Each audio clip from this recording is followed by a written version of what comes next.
So this is our orange VW, and this is a special video for our customer that's getting it. And what do they have to do? This is the charger, and you got it plugged in to, you either plug it into 120 or 240. The 120 is going to charge 1/3 as fast as the 240. So the 240, all you do is plug it in. And we got a little light right here that you'll see flashing, and then it goes steady. And that lets you know that the thing is charging. But that's not the only way that you know that it's charging. You also know by coming over here and looking at the meter. And getting to know this meter is important. Now, we did have to do a little tricking to make this. So this is not actually 61 volts. It's actually 122. But our dead empty is going to be when this gets down to 50 volts, and our fully charged is just about where he is now. And if you notice, we've backed off on our charging to 5 amps because it's at the end of the charge. When we first plug it in, it's going to be charging at 25 amps. And this little battery here will go, from full to empty. He's 100%, even though he isn't exactly 100%. He's close to 100% charge. And there's the amount of amp hours, which, remaining amp hours. So we need to set that. So we go into our settings. We come down here to amp hour preset. We push that button there, and we push that button there. And I'm going to put 320, just because that's about what we think it is. Then you push that again, and then you push there, and now it's setting. Oh, somehow it didn't take. What did I do wrong there? Where's our amp hours? Yeah, I got it. Yeah, I got it set there, right? 320.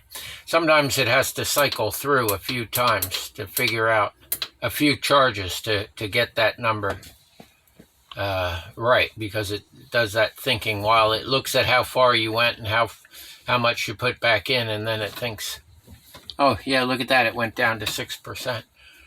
Oh, so that's what it's saying we've used. Yeah, see, look, it's clicking up now. All right. Yeah, so this is going to have to be driven, drained down, and then it'll recalculate and figure out where its full and empty is. It's a smart meter, but it might be too smart. This is our forward and reverse switch. So you can put it in a gear and use this forward and reverse for your switching, direction, or you can shift it if you like. This is our regenerative braking switch, and we got 3 profiles. We have no regenerative brake, or very little, and we've got high and low. And with these 2, high and low, it will depend on you putting your foot on the brake. When you put your foot on the brake, that's when the regen starts. It also does a little regen just taking your foot off the gas, but just a very little bit for that part. All right, so there's our controls there, and basically you just turn it on.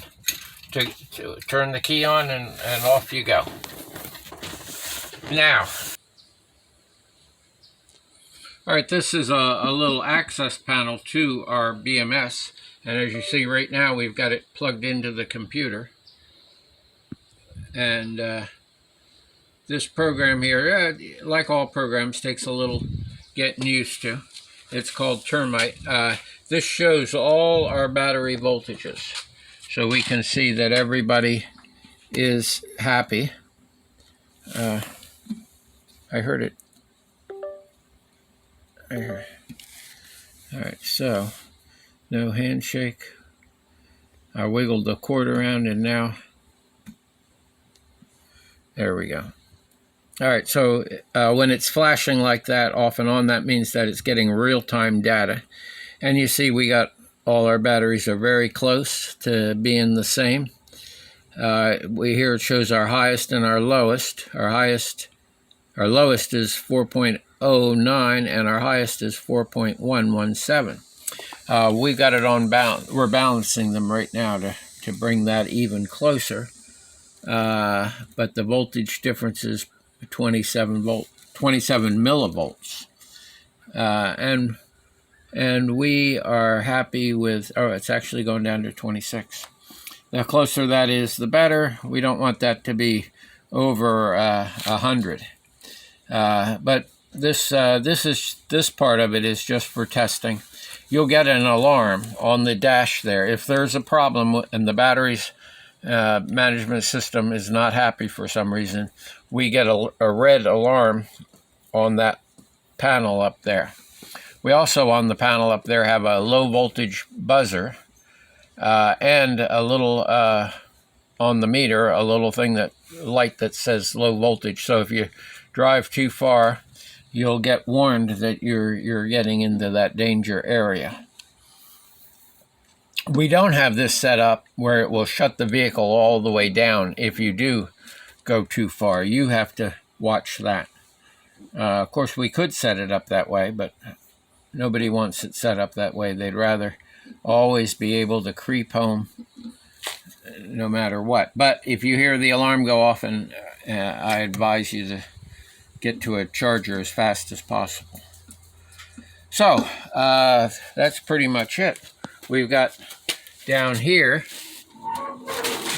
oh, we do have a couple things. One, we have a water system for our controller and our batteries, and that circulates water there. So you want to keep an eye on that. Over here we have our charger, and you see them blinking, and our 12-volt battery, which this is just a regular lawnmower battery. So every 6 months or so, you ought to check the water. These tops come off, and you can check the water in there, or not. A lot of people just leave them until they're dead and then replace them. They're usually good for a few years. Lead-acid batteries are that way. Back in here, it would be where you would plug your computer in to set the profiles on your controller if you want to change stuff and adjust it. But we've adjusted it pretty much where we think it's good. So there we go. Any questions you have or anything, just give a call and we'll be glad to talk to you while you're driving it.